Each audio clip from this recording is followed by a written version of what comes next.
La grande lessive. Avec la mobilière, assurance et prévoyance.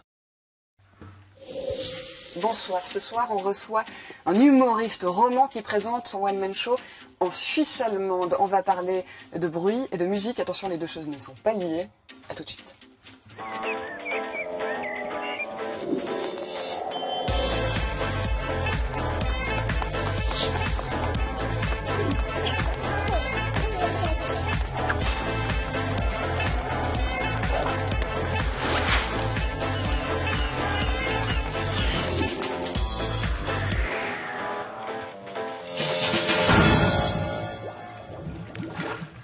Bonsoir, bienvenue dans la grande lessive tous les jours entre 18h15 et 18h45. Les invités de Frédéric Mer sont à l'honneur cette semaine.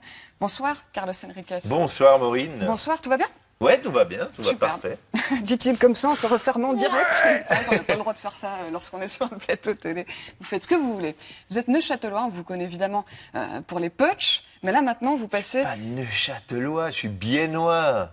C'est Frédéric Mer qui m'a mis ça en tête. Oui, non, parce qu'on s'est connus à Neuchâtel. J'ai vécu à Neuchâtel, mais je suis pas neuchâtelois. Ma culpa. Et du coup, vous parlez suisse-allemand. Yaoul. Du coup, vous passez de l'autre côté de la frontière. Ouais, pour aller dire aux Suisses allemands à quel point on les déteste chez nous. Et puis, je leur dis avec un accent roman, donc ça passe. Le nom du spectacle, c'est... Hippie nude faut rire. Ouais, je le Qui prononcerai veut pas. dire théoriquement, je ne suis pas d'ici, mais avec une faute dedans. Les Suisses allemands attendent plutôt hippie net faut rire. Et puis du coup, ils se disent, mais c'est quoi ce gars qui vient nous parler avec une affiche où il y a une faute dans le titre? Keanu va faire le show. Moi, je vais essayer de ne plus rien dire, histoire de ne pas commettre d'erreur. Vous allez nous parler de... C'est un sujet qui démarre en B. Oui, le sujet ça, sur le votre bruit. Et je truc sais cette pas, en tout semaine. cas, à Genève, ce matin, j'ai vu cette manchette que j'ai eue. Hein. Voilà, 250 francs d'amende pour une pendule bruyante, colère de voisinage. On va écouter ce que fait le bruit d'une pendule. Un monsieur a... Là, c'est désagréable. Ouais. Ouais, ça, il a déclenché l'ire de ses voisins parce que la pendule sonnait toutes les heures, la nuit, etc. Oh. Mais aujourd'hui, on va parler d'un bruit autrement plus intéressant. Celui-ci, vous savez ce que c'est? L'aspirateur, Non, c'est la hotte. C'est un avion qui décolle et nous allons parler du bruit des avions autour de l'aéroport de Cointrin. L'aéroport, justement, c'est pour ça que vous êtes aussi là ce soir. Vincent, vous nous avez trouvé de superbes images, semble-t-il. Oui, bonsoir Maureen. Oui, nous verrons de splendides archives de la grande époque des stars qui étaient de passage à l'aéroport de Cointrin. Samuel Vuillermo, on parle musique, Les comme un stars. mercredi sur deux. Une star, la preuve, il a son ukulélé. Face à lui, Rose, Bonsoir, paillettes, Maureen. strass. Ouais, c'est celui de ma fille. Vous répondez à des questions de téléspectateurs. Le nom du téléspectateur, comme ça il saura qu'il faut qu'il Alors. nous écoute. Il s'appelle Peter. Il s'appelle Peter. Et je n'enregistre que des téléspectateurs dans les lavomatiques de Suisse. Aux autres, Donc ça, vous c'était ne celui leur parlez pas. de Sougar à Lausanne. Voilà. On voit ça dans quelques instants. Carlos, Oui. Carlos, à part dire aux Suisses allemands à quel point vous ne les aimez pas, l'objet du spectacle, c'est la différence entre Ouais, c'est Suisse ça, allemand c'est et les- Suisse roman, c'est ça? Ouais, c'est les clichés, les faits. Je me suis souvent posé la question, je fais des matchs d'impro en bilingue souvent, genre tout à l'heure à Berne d'ailleurs. Et je me disais, c'est fou, on se connaît pas, mais même musicalement, culturellement, au niveau des auteurs, on connaît rien. Et puis, à part Stéphane Eicher, on connaît aucun chanteur suisse allemand. Donc, je me suis dit, mais il faudrait quand même passer cette frontière et puis aller voir ce qu'ils ont. Pour moi, c'est plus exotique d'aller à Zurich qu'aller à Montréal, par exemple, parce que je connais rien, vraiment. Ça n'a plus rien à voir avec rien. Et donc, je m'amuse à me balader là-bas, en Suisse allemande, et puis le soir, aller faire un spectacle où je leur dis que, voilà, qu'ils sont trop parfaits, puis que ça nous énerve. On va voir tout à l'heure des images du spectacle. Frédéric Mer, le lien qui vous unit, puisque c'est grâce à Frédéric Mer que vous êtes là ce soir, c'est le premier cachet, c'est le premier à vous avoir payé. C'est ça juste. Ah c'était bah là, pour, je me trompe pas. Enfin, pour une bonne information. Combien 50 francs. Ah, ouais. Et puis c'était pour la première saison de la Lanterne Magique, mais c'était pas la première séance, mais c'était la première saison de la Lanterne Magique. Et là, vous pouvez peut-être rappeler ce que c'est. La Lanterne Magique, Ouais. c'est un club de cinéma pour enfants qu'il a fondé lui avec Vincent Haddad à l'époque. Et puis on devait être aux années 1994, un truc comme ça. Moi, je débutais gentiment le théâtre et puis j'étais dans une école de théâtre amateur à Neuchâtel. Puis ils ont fait une demande pour quelqu'un qui aurait un gros masque sur la tête puis qui apparaîtrait derrière un paravent. Moi, j'étais libre parce que j'étais à l'Uni, donc je foutais rien. Que ça a fait, en gros. Puis j'ai dit, ouais, moi je veux bien. Puis je l'ai connu là. Puis après, on a fait pas mal d'années la Lanterne Magique ensemble. Vous voulez savoir ce qu'il pense de vous? C'est obligé. Ok. C'est un Suisse à moitié espagnol avec des origines lointaines en Suisse allemande. Il a l'air de rien comme ça. Je sais pas, on a peine à l'imaginer en comique et pourtant il est capable de se transformer et de devenir quelqu'un d'extrêmement drôle, toujours en ayant l'air de rien. Je sais pas comment le prendre. Non, mais c'est bien, c'est vrai, pince sans rire. J'aime bien alors cette définition. Alors, on va parler de ce spectacle. Ich bin, allez-y. Ich bin nicht vor hier. Comment il est né? Bonne annonce. In einer Welt, die nur von Welschen bevölkert ist, lebt Carlos Enriquez friedlich und unbeschwert bis zu dem Tag, an dem alles zusammenbricht. Ah, mais maman, j'ai oublié de t'acheter un cadeau. Non, mais qu'est-ce que t'aimerais pour ton anniversaire? Ah, j'aimerais que tu me fasses un spectacle pour moi. Facile. Aber auf Deutsch? Bien fait. Da hat es angepackt. Donc ce sont vraiment vos parents Oui, qui jouent dans oui, la et puis ils jouent bande-annonce. super bien. Ils jouent super Je bien. suis impressionné. À chaque fois que je regarde cette bande-annonce, je me dis, mais ma mère, elle joue tellement juste. Alors que moi, Les je suis à chiens ne font côté pas de la des chats, plaque. quoi. Ouais. Hein? Non, mais moi, je me trouve nul là-dedans, C'est mais vrai j'ai tout gardé parce que je les trouvais trop bons. eux. La première fois, lorsque vous êtes en Suisse allemande, en gros, on ne vous connaît pas là-bas. Il y a combien de personnes dans la salle? C'était plein, c'était une scène ouverte, en fait. Vous avez invité tous les Suisses romands à venir Non, voir il y le avait 10 spectacle. minutes de chaque. On pouvait présenter des trucs. Et puis j'avais fait 10 minutes. Et puis c'était monstre plein, 250 personnes. Puis après, je l'ai fait à Bienne. Alors est-ce qu'on peut dire que Bienne, c'est la Suisse allemande? Non. Et Ça, puis, c'est à vous de trancher. puis du coup, je connaissais du monde. Donc il y avait du monde, oui. C'était pas vide. Et pour le moment, je touche du bois, mais j'ai jamais eu de salle vraiment vide. Vraiment vide. Vraiment vide, c'est combien? 20. 20. Ah ouais, Ouais. 20 personnes. Vous le jouez en Suisse romande maintenant, ce Oui. spectacle. Alors on va peut-être voir un extrait, parce qu'il y a des sous-titres, c'est compliqué. Les images parlent d'elles-mêmes. Ok. Aber wir würden so gern wie euch sein. Wir sollten Geld auf die Seite tun. Das machen wir nicht. Wir sollten nur eine Frau haben. Das machen wir nicht. Wir sollten den Militärdienst gern machen. Das machen wir nicht. Vor allem, weil wir im Militär immer unter den Deutschschweizer sind. Ich weiss schon, was ihr denkt von uns.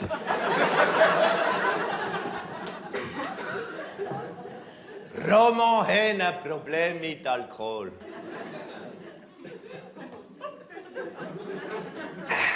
Das stimmt. Qu'est-ce qui vous fait dire ça? Je comprends pas. C'est les clichés qu'ils ont. Donc je me suis un peu renseigné aussi sur ce qu'ils pensent de nous. Et du coup, voilà, j'étais obligé de mettre une bouteille de blanc dans ce spectacle. Pour le jouer en Suisse romande, pour nous faire rire, nous les romans, Mhm. il a fallu complètement le réécrire, j'imagine, le spectacle. Puisqu'on est différents, on Non. rigole pas des mêmes choses. Alors justement, parce que souvent on me demandait est-ce que tu veux pas le traduire pour qu'on puisse le voir en Romandie, puis je voyais pas l'intérêt de venir parler en français puis de dire que les Suisses allemands nous énervent. Donc ce que j'ai fait, je fais le même spectacle exactement, mais sauf que je mets des surtitres au-dessus de moi. Ouais. Et donc le public peut lire en même temps qu'il comprend quelques mots de ce que je dis peut-être. Puis voilà, c'est comme dans le cinéma. Pour faire un lien avec Frédéric Maire, on est voilà, dans des VO surtitrés français. Ouais, ouais. Bah, ça peut être un peu indigeste, non? L'air de rien. Non, alors là par exemple, j'ai joué une série à Fribourg et puis les surtitres étaient très hauts par rapport à moi, donc on plaçait les romans au fond, vu que la salle était en pente, puis comme ça, eux me voyaient en même temps que les surtitres, et puis devant, les Suisses allemands pouvaient quand même me regarder, parce que sinon le premier soir, ça faisait comme ça. Et puis c'était désagréable pour eux. Puis du coup, je me disais, voilà, ça fait de la ségrégation, les romans derrière, et puis les Suisses allemands devant, Nouvelle les bons élèves frontière. devant. C'est technique. Si on parlait musique. Samuel Virmont, vous avez la gentillesse d'être en contact systématique avec nos téléspectateurs. On reçoit énormément de questions, des questions souvent liées à la musique. Alors, première question, vous allez éclairer Peter. Hein, Peter, ouais. Vous pouvez d'ailleurs nous envoyer toutes vos questions, pas de problème. Le site de la Grande Lessive existe. sur C'est là notre qu'on- page Facebook également. C'est là qu'on s'y adresse. Alors Peter, voici votre question, Peter. Hi, this is Peter from Bhutan. I was wondering what the astronauts are listening to in space. Alors, cher Peter, c'est une excellente question. Je vous remercie de l'avoir posée. Vous noterez, Maureen et vous tous, que Peter parle en anglais et il a raison. Statistiquement, on a beaucoup plus de chances de faire astronaute si on parle l'anglais. Qu'est-ce que les astronautes écoutent dans l'espace? Eh bien, en 1968, ils écoutaient par exemple du Richard Strauss. Rappelez-vous, c'est la fameuse musique du film 2001, l'Odyssée de l'espace de Stanley Kubrick. Le titre, c'est Also sprach Zarathustra Pontin, sur lequel Carlos. je m'assieds. Il nous regarde comme ça avec des grands yeux. Non, mais en plus, oui. Vous savez bien que nous, on ne sait pas. Je On savais compte pas sur s'il me vous. posait une question. Donc c'est tiré du livre de Nietzsche où on apprend que Dieu est mort sur une chaise, mais bon, on va passer. Ensuite, passer l'Odyssée et Ce type est 2001, fou. enfin l'an 2001, cher Pierre Bachelet. Yannou, c'est à vous de chanter. Oui, quand on aura 20 ans, en l'an 2001. Ah, vous les connaissez aussi. Ben oui, c'est toute mon enfance, Pierre Bachelet. Alors, passer Pierre Bachelet et l'Odyssée, la situation s'est largement dégradée. L'astronaute Kowalski, par exemple, joué par George Clooney dans Gravity, je ne sais pas si vous l'avez vu. Non, on a accéléré. Lui, dans son casque, il écoute de la country music. Ok. Vous vous rappelez? Oui, oui, oui, c'est juste. Alors Maureen, je sais que vous auriez adoré que je prenne un bocal à poisson pour me Évidemment. déguiser en George Clooney, le mettre sur la tête. George Clooney dont le poids de la célébrité subit malgré tout l'apesanteur. Donc, George Clooney, je ne vous le mettrai pas, mais par contre, je suis venu avec lui. Il est là, voici George. Alors, c'est son accoutrement pour tourner Gravity. Hein. Il y a des capteurs, etc., puisque rien n'a été tourné dans l'espace. C'est bien dommage. Non, c'était qu'un film. Et alors, George Clooney écoute Angels are Hard to Find, pardon, de la superstar américaine sudiste Hank Williams Jr. Je vous l'apprends, je sais, c'est pas très grave. Ouais. Voilà. Non, il y a des choses que je suis fier de ne pas savoir. Voilà. Donc, le top du top, c'est pas finalement de faire ce que fait George Clooney dans Gravity. Le top du top, c'est pas d'avoir son Walkman dans le casque de son scaphandre. C'est Non, quoi le top du top c'est d'être dans l'espace et d'enregistrer un morceau de musique hein, avec Ça s'est son fait instrument, etc. Ça s'est passé en 2013.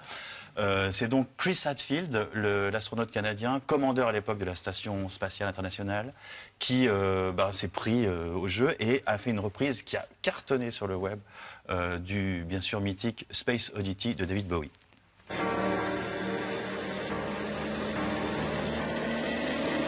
This is ground control to Major Tom. You've really made the grade. And the papers want to know whose shirts you wear. But it's time to guide the capsule if you dare. This is Major Tom to ground control. I've left forevermore. Ce qu'il ne faut pas faire. Et avec ça, faut... Ouais, avec ça, foot, mais ça fait rêver quand même. Hein. Vous savez, donc faut Vous avez un savoir truc que. au-dessus de la bouche. Ah bon? C'est le mois de génial, novembre. c'est génial. Donc il a véritablement enregistré. Il a ce enregistré titre dans l'espace. Dans l'espace. Bon, ils sont connectés, ils ont Internet, donc ça a été facile. Même des fois, sur son compte, sur tous les comptes des réseaux sociaux qu'il a, parce qu'il n'arrête pas toute la journée d'écrire des trucs, même depuis qu'il est sur Terre, il enregistrait le bruit des toilettes de l'ISS, le bruit, enfin voilà. Donc il y a des trucs complètement dingues. Et si jamais son album, donc Songs from a Tin Can, donc littéralement chansons enregistrées dans une boîte de conserve, vient de sortir en version vinyle et ça marche pas dans l'espace, c'est le seul problème. Voilà, donc si vous voulez savoir aussi, il y a plein de choses hyper intéressantes sur le sujet. La playlist de Scott Kelly, qu'est-ce qu'il écoute dans l'espace? Eh ben, on peut découvrir que Scott Kelly, qui a fait 216 jours dans l'espace, il a craqué, il écoute vraiment de la musique pourrie. Genre, on peut la trouver. la musique Alors, il pourrie écoute- comme quoi, par exemple? Non, pas pourrie, mais on sait entre. Bah, allez-y, maintenant. Il passe de Eminem à Christina Aguilera, Coldplay, Katy Perry, alors tout d'un coup Imagine, John Lennon, ou On va encore voir The ce Cure. que c'est de la musique pourrie alors, parce que ça c'est j'aime bien moi. Non, mais Christina Aguilera ou Christina John Aguilera, Lennon? moi je suis pas. Eminem à fond et puis Christina Aguilera pourquoi pas, elle a une Ouais, bonne enfin, voix. bon, si jamais la liste elle est sur le site de l'émission, vous pourrez voir qu'il n'y a pas que des mots. J'ai gardé moi que ce qu'il y avait de bien. C'est un petit problème de moustache. Je vais les enlever et passer à la fin de cette chronique. Ne partez pas sans Oui. nous faire des recommandations, on va Alors, quand même retomber sur Terre. C'est tout. Quitter l'espace. Est-ce qu'il y a un concert à voir? Ce soir, oui, par exemple au Docks de Lausanne, Ouais. il y a Wyclef Jean des Fujis, tout seul, hein, il ne sera pas avec son acolyte. Et puis la semaine prochaine, moi je vous recommande d'aller voir au Café le 20e, c'est une petite salle à Fribourg. Pascal Gamboni, c'est notre Manu Chao suisse. Il chante en romanche la plupart de ses titres. On l'entend là. Et donc, Notre Manu Chao suisse. c'est une machine à tubes. Il fait des chansons, des ritournelles qui vous restent dans la tête pendant des jours. Et tout est en romanche et son album, tout est traduit en anglais, du romanche en anglais. Donc on peut en plus comprendre ce qu'il chante. Il sera donc le 11 novembre au 20e à Fribourg. Et puis il sera aussi le 14 novembre nominé au Swiss Life Talents dans la catégorie chansons en langue nationale. Ah. Et on inscrira évidemment toutes ces références sur notre page Facebook. Merci infiniment. Mais de rien, je vous enlève Georges, je vous enlève Pascal. Vous nous avez fait voyager. Merci beaucoup. À bientôt. Vous allez avoir la gentillesse de céder votre siège à Madame, attention, la plus jeune parlementaire récemment élue sous la coupole fédérale, Lisa Amazon. Bonsoir. Bonsoir, bienvenue à vous. 27 ans, 27 ans. Juste combien de fois on vous a rappelé quel âge vous aviez depuis que vous avez été élue? Si jamais j'avais oublié, c'est bon, c'est ancré dans ma tête là. 27 ans, donc depuis 2 semaines. ça vous irrite ou Non, mais je pense que je me réduis pas à mon âge. Mais ça peut être une porte d'entrée, pourquoi pas. C'est ce qu'on va voir. Yano vous soumet un sujet aujourd'hui, le bruit de bruit des l'aéroport. avions, puisqu'on l'a vu cette année, ces dernières années, plus 67% de passagers à l'aéroport de Genève en 10 ans. C'est une croissance qui ne s'arrête pas, des prévisions qui sont aussi très fortes pour 2030. Il y a des chiffres qui nous annoncent qu'on aura peut-être même 25 millions de passagers. Alors qui dit plus de passagers dit plus d'avions. Vous avez pris quand la dernière fois l'avion? Je m'en souviens pas parce que je prends très peu l'avion. Mais vous l'avez déjà pris? Je l'ai déjà pris, mais je pense que je peux compter sur les doigts de 2 mains si je fais les allers-retours. Ouais, attendez, Demain, ça prend un peu de fois. temps sur les doigts de... Maximum 10 fois, c'est ça. Donc moins de 5 allers-retours à peu près. D'accord, vous essayez de vous priver de vol parce que qui dit vol dit pollution? Non, mais moi je vis pas dans la privation. Hein. J'en ai, enfin je sais pas, on n'a pas tellement été amené à le prendre quand on était enfant. Et puis voilà, depuis 2 ans, c'est bon quoi. Alors que vous, laissez-la grandir. Non, et puis après, ben, c'est vrai que j'essaye d'utiliser d'autres moyens. Il y a des alternatives. Moi je les apprécie beaucoup, notamment le train. J'ai fait beaucoup de trains de nuit, beaucoup de trains en Europe. Des alternatives, justement, ça va pas déplaire à Fabienne, que vous avez rencontrée, c'est ça? J'ai été donc à Versoix, rencontrer Fabienne Brunet, qui, elle, voit d'un œil un peu inquiet l'augmentation du trafic des avions. Qu'est-ce que vous voulez me montrer? Alors voilà, sur ce plan, on voit très nettement la zone bleue et les nuisances sonores. Et Versoix se trouve juste là, en dessous, avec le bois de la Versoix. Et puis si vous voulez, je vais vous montrer. Vous me suivez. Et regardez, on a un merveilleux passage là. Mais là, c'est fou, hein. Comme ça souffle. On n'entend pas. Par temps normal, on l'entend même avant qu'on l'aperçoive. Aujourd'hui, vous les maudissez un peu, ces avions, mais petite fille, vous adoriez les voir? Oui, parce qu'il y avait probablement une part de rêve quand on était enfant. Beaucoup de parents emmenaient leurs enfants voir les avions. C'était ce qu'on appelait le progrès. C'était la belle caravelle. Là, il y en avait peut-être une par jour. Je me souviens de celle du dimanche. Bon, voilà. À certains horaires, c'est des cadences de toutes les minutes. C'est sur la quantité. On est un peu dans une société qui est devenue boulimique. Et les oiseaux s'en foutent.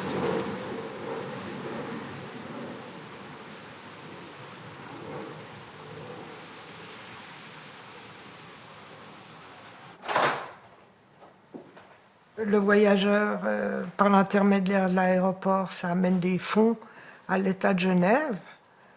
Et puis ça, c'est important.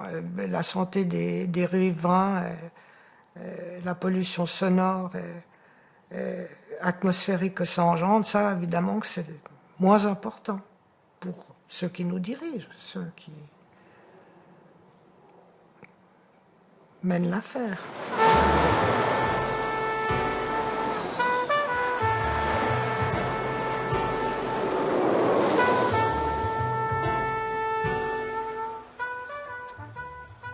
Alors Lisa, vous êtes présidente des Verts Genevois jusqu'ici, maintenant vous partez à Berne. Vous allez emmener ce dossier avec vous et qu'est-ce que vous répondez à Fabienne? Mais je crois que ce qui a été dit est assez juste. Il y a bien sûr une part de rêve, de progrès, mais le tout, c'est de faire une pesée des intérêts et puis de voir ce que ça représente en termes de souffrance et de douleur pour la population dans un canton urbain comme Genève. Oui, ils sont 30 000 à souffrir alors qu'il y a tout le reste qui voyage, pas mal plus. Mais c'est là où justement, jusqu'à quel point on peut accepter cette souffrance au quotidien d'une population entière. Le bruit, c'est énorme. La pollution, c'est très très important, surtout aux abords de l'aéroport. On voit dans les projections projection que la pollution va se déplacer du centre-ville à l'aéroport d'ici à 2030. Puis ça cause des dommages sur la santé. Et puis la question... Oui, mais un week-end à Barcelone... On parle beaucoup de burn-out. Enfin, pardon, ça fait du bien à la santé. Vous ne pouvez pas priver les Suisses romands de week-end à Barcelone, ailleurs, d'ailleurs. Non, mais de nouveau, je crois qu'il ne s'agit pas de priver, il s'agit de peser les intérêts et puis de réguler. Alors, qui a le droit de prendre l'avion, selon vous, et qui n'a pas le droit de prendre l'avion? Non, je pense que c'est aussi, c'est justement l'offre, combien on offre et jusqu'à où on va. Parce que là, on projette d'aller beaucoup plus loin, d'aller à un vol toutes les 90 secondes. Si vous êtes à Versoix, vous pouvez déjà pas manger ensemble sur une terrasse parce que vous êtes systématiquement interrompu. Fabienne, d'ailleurs, ne peut plus écouter la radio, comme on le ferait, ou même ses voisins n'écoutent pas la télévision, elle met un casque, parce que sinon c'est interrompu, elle ne connaît pas la fin du gag. Pour nous, c'est clair que la santé de la population doit vraiment être prise en compte. Et puis ensuite, il faut juste savoir, par exemple, qu'aujourd'hui, on est en train d'affréter des cars bon marché de Lyon pour essayer d'attirer des nouveaux clients à l'aéroport de Genève. Alors que les gens pourraient partir de Lyon. Non, mais donc toute la question, c'est à quel point il y a une offre qui existe ou à quel point il y a une offre qui est suscitée. Et on la suscite toujours plus, alors qu'à un moment, on pourrait dire, voilà, typiquement, pendant la nuit, on arrête, et puis on prend en compte les externalités. Que les vols augmentent, normalement, il y a des taxes qui sont mises, il y a une commission consultative pour l'environnement, l'aéroport essaye de travailler sur ces problèmes, insonorisation des logements des riverains, des murs anti-bruit, mais ça continue à augmenter. Mais oui, parce qu'évidemment, à un moment, on ne peut pas dépasser la limite physique. Plus on a de vols, et plus on a de bruit, et plus on a une fréquence d'interruption importante. Bon. Et puis, juste encore une chose, il faut dire que le kérosène, c'est le seul agent énergétique qui n'est pas taxé, donc on ne prend pas en compte les conséquences de cette utilisation, même sur la collectivité, en termes de santé publique, en termes d'aménagement, en termes de mobilité. Et ça fait qu'on a des prix très très bas qui dopent la demande artificiellement. Apparemment, il y a 45% des passagers qui partent de Genève qui voyagent en low cost. Carlos Enriquez a de la famille aux Canaries. Mais moi, je voyage qu'en avion Prius. Voilà. Attention, moi, je voyage qu'en avion électrique. Qu'en avion électrique. Ça ne fait pas de bruit. C'est cela. Non, mais c'est cela, oui. Non, mais vous y partez, vous y voyagez en avion aux Canaries. Oui, comme ça, c'est une excuse pour y aller moins. Non, je déconne. Il a le droit ou il n'a pas le droit? Non, mais on n'est pas du tout en train de dire qu'on n'a pas le droit de prendre l'avion. C'est juste qu'il faut réguler, il faut dire à un moment jusqu'où on va. Et puis quand on sait, par exemple, que c'est ce que je vous demande, la deuxième destination de l'aéroport de Genève, c'est Paris. Eh bien, Paris, on a un train TGV. Moi, je pense même qu'on va plus vite quand on prend le train parce qu'on n'a pas besoin de passer tous les contrôles. Eh bien, là, on pourrait se dire, on encourage le train. Il fut un temps où l'aéroport nous faisait rêver, nous autres, la télé, pas vrai? Oui, en tant que ces questions ne se posaient pas encore. Et je vais vous parler de la façon un peu dont la télévision parlait des débuts, à ses débuts de l'aéroport de Cointrin. Dans les années 50, 60 Années 50-60, on est donc à l'âge d'or de l'aviation. Swissair est en pilier de l'identité nationale suisse. Et la télévision a plutôt tendance à filmer des reportages sur les nouveaux costumes des hôtesses de Swissair ou les nouveaux modèles d'avions. Mais pardon, le clou du spectacle, c'est les arrivées des stars de passage à Genève. Vous avez des exemples? Oui, alors des exemples, on a un petit montage pour vous. Le voici. Comble et surprise, l'Ange bleu prend l'avion et à Genève en descend. D'où hier après-midi venait Marlène Dietrich de Paris. Où est-elle? Seuls les anges et les bleus, à plus forte raison, le savent. Jules Brunner, que faites-vous à Cointrin? Vous partez, vous arrivez? Non, je viens chercher Audrey Hepburn qui arrive d'un instant à l'autre.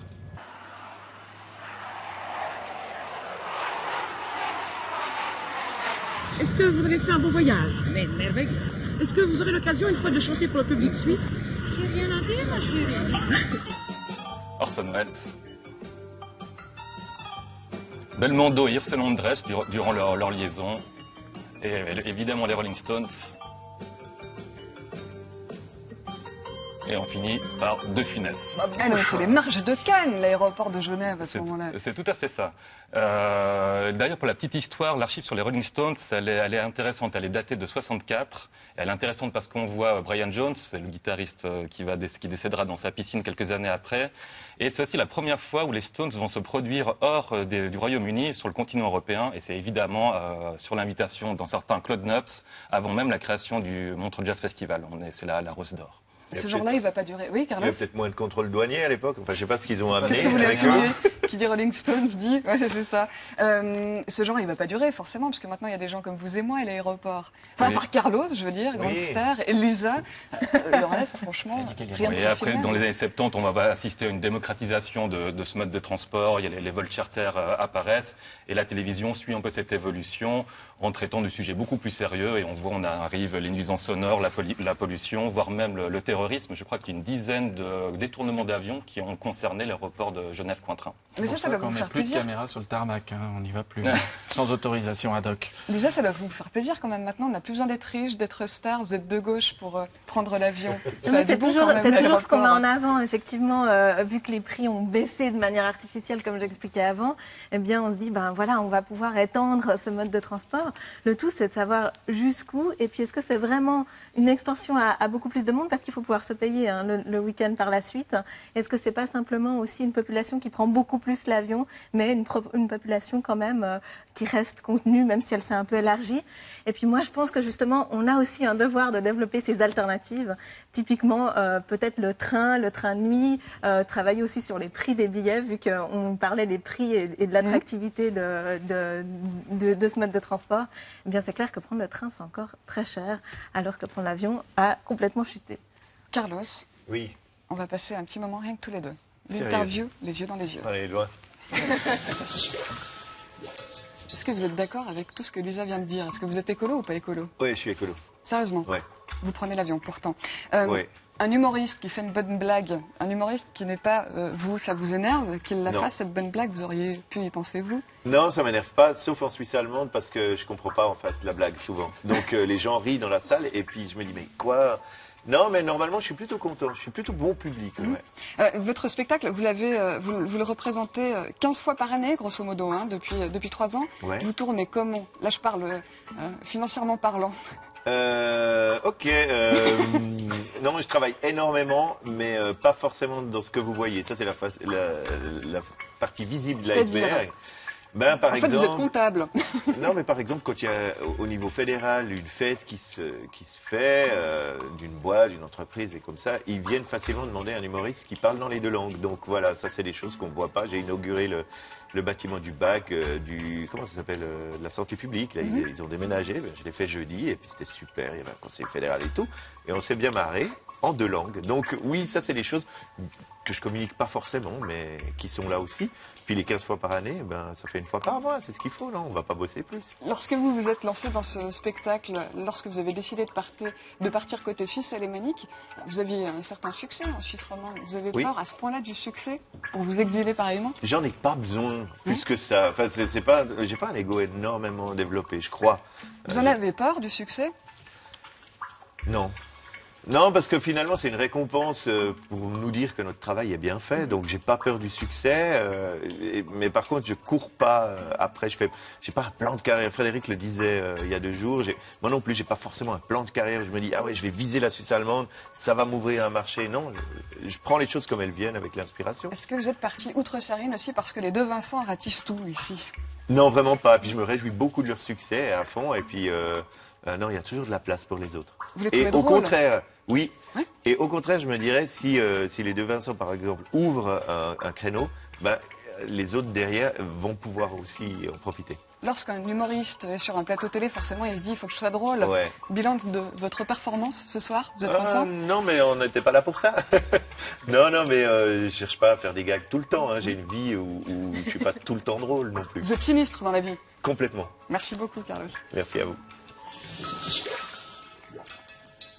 Lisa, on le disait, plus jeune parlementaire. Qui dit plus jeune parlementaire dit date du 30 novembre prochain, à moins que ce soit le 1er décembre. En tous les cas, c'est le début de la session.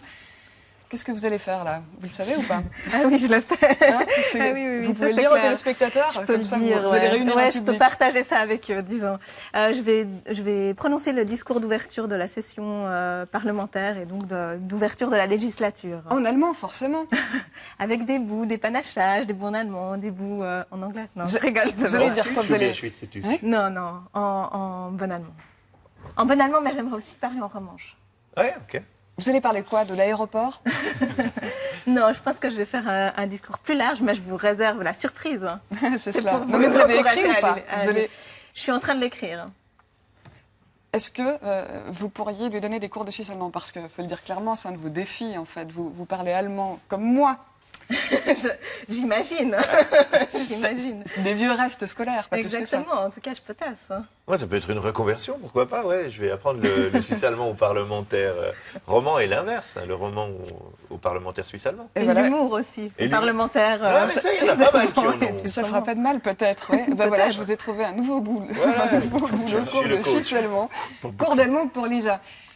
Quand est-ce que vous jouez? Dans les 2 semaines à venir, donnez-nous 2 dates. Dans les 2 semaines à venir, Ouais. ce Où est-ce soir. qu'on peut vous voir? Ce soir. Ouais, c'est à Berne, au Gaskessel. Mhm. C'est un match d'impro en bilingue. Et puis la semaine prochaine, mais c'est une privée dans une école zurichoise. Merci Donc là, vous infiniment. ne pouvez pas venir.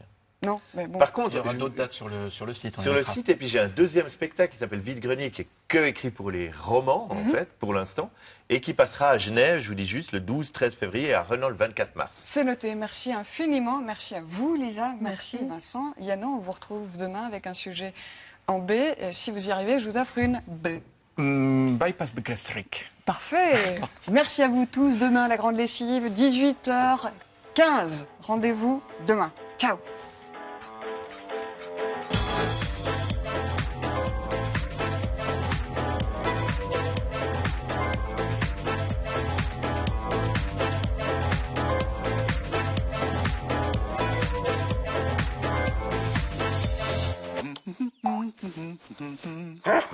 La grande lessive, avec la mobilière, assurance et prévoyance.